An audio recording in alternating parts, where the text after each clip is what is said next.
Welcome once again. Let me start with a little survey of the history. I promise it'll be 2 lines long.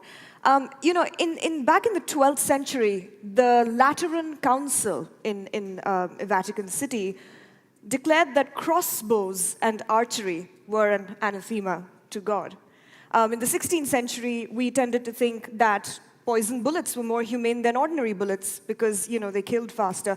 But then in 1675 in Strasbourg, we banned poison bullets. In 2013, Syria joined the Chemical Weapons Convention. In 2017, we agreed the first ever global ban on nuclear weapons in history. And today, we're here to talk about wars of the future, unprecedented threats the likes of which we've never seen, tricky questions like the lethal autonomy of WMD, hybrid toxins, the anarchy of artificial intelligence in cyberspace, where the only law is optimization.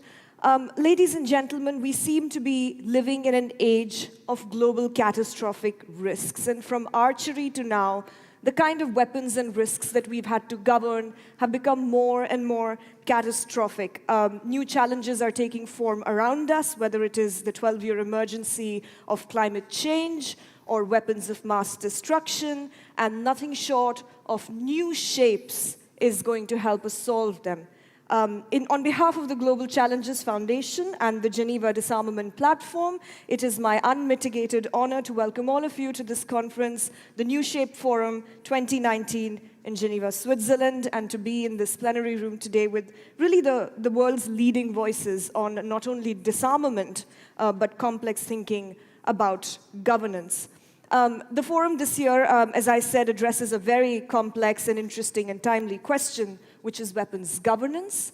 It's given us some of the biggest successes of diplomacy when you look at, say, for example, instances in the chemical weapons history, some of its biggest challenges, such as nuclear diplomacy, but also some of its trickiest questions, because weapons governance is always in a negotiation with ethics and with real-world diplomacy, as well as with, a whole range of issues. So what we are here to do today is not just to talk about weapons. We're going to be talking about the ecosystem of governance and to learn from all of your experiences in the different fields you come from, and specifically about solutions and how the impressive GCF network can support them. To make things easier, a little bit of housekeeping before I welcome our first 2 speakers on stage. Please don't forget to download the Guidebook app. We promise we're not going to install weaponized AI into your phones. It's literally called Guidebook on the App Store, and the details of it were up on screen, and we will let you know how to log in. Another small housekeeping announcement is that the Wi-Fi network for your devices in this room is called CICG, all caps. This may not be the information in the app or the handout you've been given, but if you would go to CICG, all caps, and enter the password is forum, also all caps. With this, without further ado, I am thrilled to welcome on stage the 2 leaders of this dialogue who have not only set the contours of this discussion, but brought the conference together.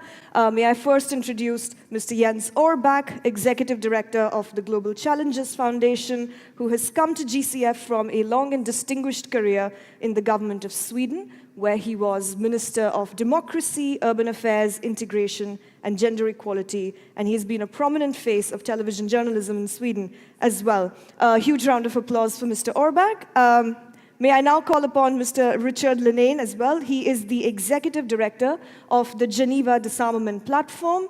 Richard is a doyen of multilateral disarmament and arms control as a diplomat and a UN official. He has served with the UN Office for Disarmament Affairs and has headed the Biological Weapons Convention Implementation Unit, and we also know him as the leader of the provocative nuclear disarmament NGO, Wildfire. I hand over the proceedings to you.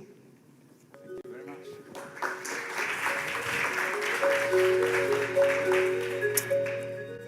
Good morning, everyone. And welcome to Geneva. Maybe, Richard, that's something you should say, living here.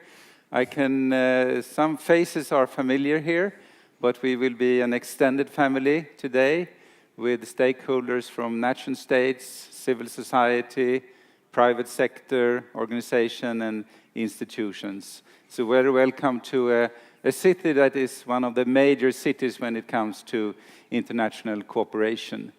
I just had another week in New York behind me, which is another city of international cooperation, not the least when it comes to the United Nations. And when the United Nations once started, it is not difficult to understand that its focus was on security and human rights. After a Second World War that had more than 50 million casualties, out of which more than 20 million were wearing civil clothes. So at that time we realized that man can actually be a catastrophic risk to itself. And during these last 75 years, unfortunately, there are other global catastrophic risks that are threatening mankind on Earth.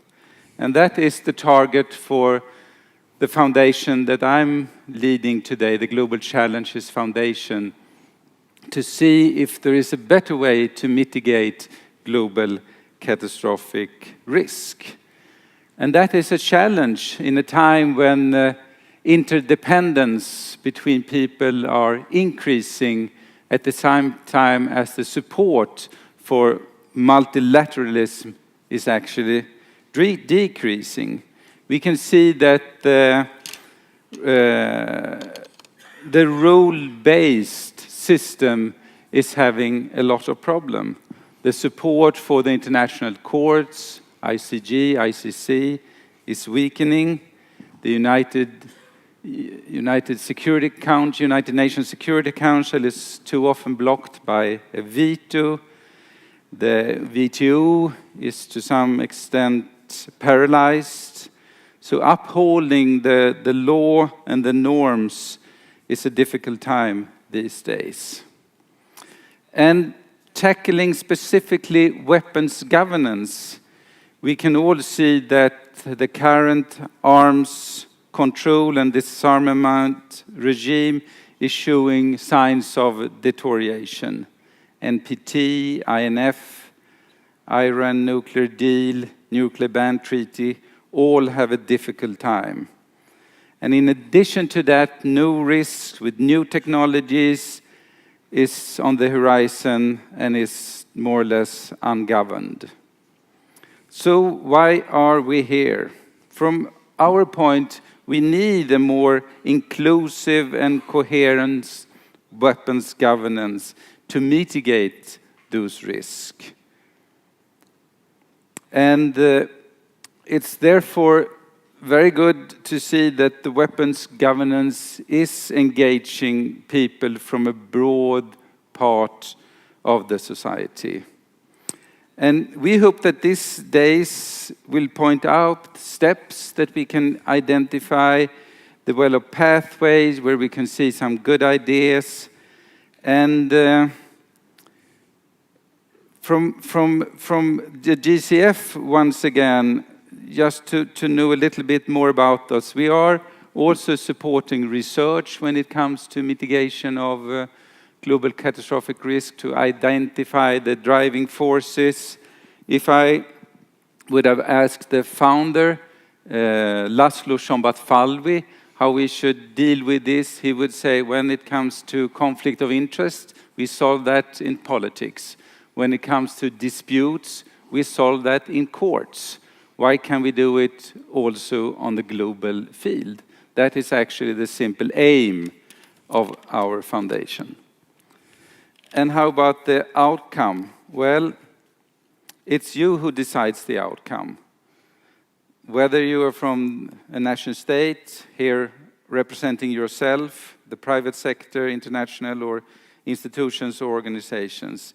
And day two, we will try to identify priorities, new steps that could take us a little bit forward. And from the GCF, we are also open to support some of these initiatives and perhaps also form a group or two that we did at the last New Shape Forum, coming up from a new big prize event, where we also formed a group who could refine these ideas and that could collect networks on how to go from here to there. So that's a little bit about our aim and how we see it, and I hope you see it more or less the same, Richard. Thanks, Jens, and thanks for all your support in organizing this event. Welcome, everybody, on behalf also of the Geneva Disarmament Platform, and I'd also like to mention our other partners in bringing this event together, that's Chatham House and the Observer Research Foundation. Welcome to you all. This is something of an experiment, as Jens mentioned. When I've talked to many of you and those who are interested in this event about weapons governance, the first response is often, what is weapons governance? So very briefly, we're going to be talking about this for the next 2 days, but weapons governance is governance of weapons. It includes disarmament, it includes arms control, non-proliferation, it includes international humanitarian law. It includes treaties, traditional multilateral treaties that ban or control weapons.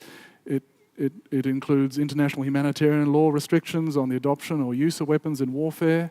It includes regulations on the transfer of weapons, like the Arms Trade Treaty, for example. It includes politically binding multilateral... It's okay? Yeah. It includes politically binding multilateral governance measures, like the UN Programme of Action on Small Arms, and also the decisions of review conferences on treaties. It includes cleaning up after conflict, efforts to remove explosive weapons, explosive remnants of war, to remediate the associated humanitarian consequences. It includes the new efforts to regulate new or problematic aspects of weapons, the use of armed drones, the use of explosive weapons in populated areas, and there's a meeting on that in Vienna starting tomorrow. It includes efforts to regulate or to address new or emerging risks, autonomous weapons, cyber weapons, biotechnological risks, and it includes national, regional, and international implementation activities that derive from these various treaties and international measures. So it's a big mix. We're not excluding anything. It's the whole picture. Weapons governance is everything, from the weapon on the drawing board right through to its deployment, its use, and then clearing the mess afterwards. So that's what we're talking about. It's a big tent. We want to bring it all in and look at it in one piece. And at the opening panel in a minute, we'll discuss a little bit about why we've had these separate approaches. So what are we going to do here at this New Shape Forum? Well, there are 4 things we want to do. Firstly, we want to look at the current weapons governance situation. What is going on? How have we got here? What are the challenges we're facing? What are the risks we're facing? Secondly, we want to look at the tools and approaches that we have to tackle these, both within this, what we might call a traditional disarmament and arms control approach, but also outside, as well as the usual multilateral treaties. What else can we do? What can we bring in from other areas of global governance? What new ideas can we look at, what we might be able to apply within the weapons governance sphere? Then the third thing is we want to look at who are the actors, who are the stakeholders, who will use these tools and approaches, who can we involve in our effort to tackle these risks and challenges. This includes, of course, the United Nations, intergovernmental organizations. National governments, of course, will continue to play a very important role. And I must emphasize that the goal of this New Shape Forum is not to sort of marginalize governments or to hand everything over to civil society, not at all. Governments retain an important role. But then to look at also other actors, corporations, that can include weapons manufacturers, information technology corporations, biotechnology companies, the financial sector, subnational governments, cities, provinces, scientific and professional bodies, academic institutions, think tanks, and of course civil society and NGOs. Finally, the 4th thing is we want to look at how we can put all this together. Can we bring these tools, these approaches, and these actors and build a network? Obviously, it's not going to be a network that one organization is in control. It's going to be a loosely coordinated, or perhaps not coordinated at all, but an interlocking network of different governments' elements. And here the idea really goes back to something that the then UN Secretary General Ban Ki-moon said in 2008. He was talking about biological weapons, but I think the message applies more broadly. He said, governments alone cannot confront the risks posed by biological weapons. To manage the full spectrum of biological risks, you need a cohesive, coordinated network of activities and resources. So that's what we'd like to try and start to build. We're not going to do it today, of course, or tomorrow, but we want to identify some pathways which we can discover together might be worth exploring further as a way of building this network. So thank you for joining us. We have what we think is a very interesting and stimulating program. We're going to ask you to do a lot of the work in the working groups and discussion groups this afternoon. Before that, we have some things to inform and inspire you and hopefully excite you a little bit. Some very extraordinary people are going to be talking about the way that they approach governance. So it's a full program, and it continues into this evening with a cruise on the lake. Please join us for that. It's a chance to continue discussions in a convivial atmosphere on the lovely Lac Léman, and to get to know each other a little better and continue our work. So I'll stop there, and thanks again for joining us. We look forward to a very exciting 2 days. Nabila, back to you.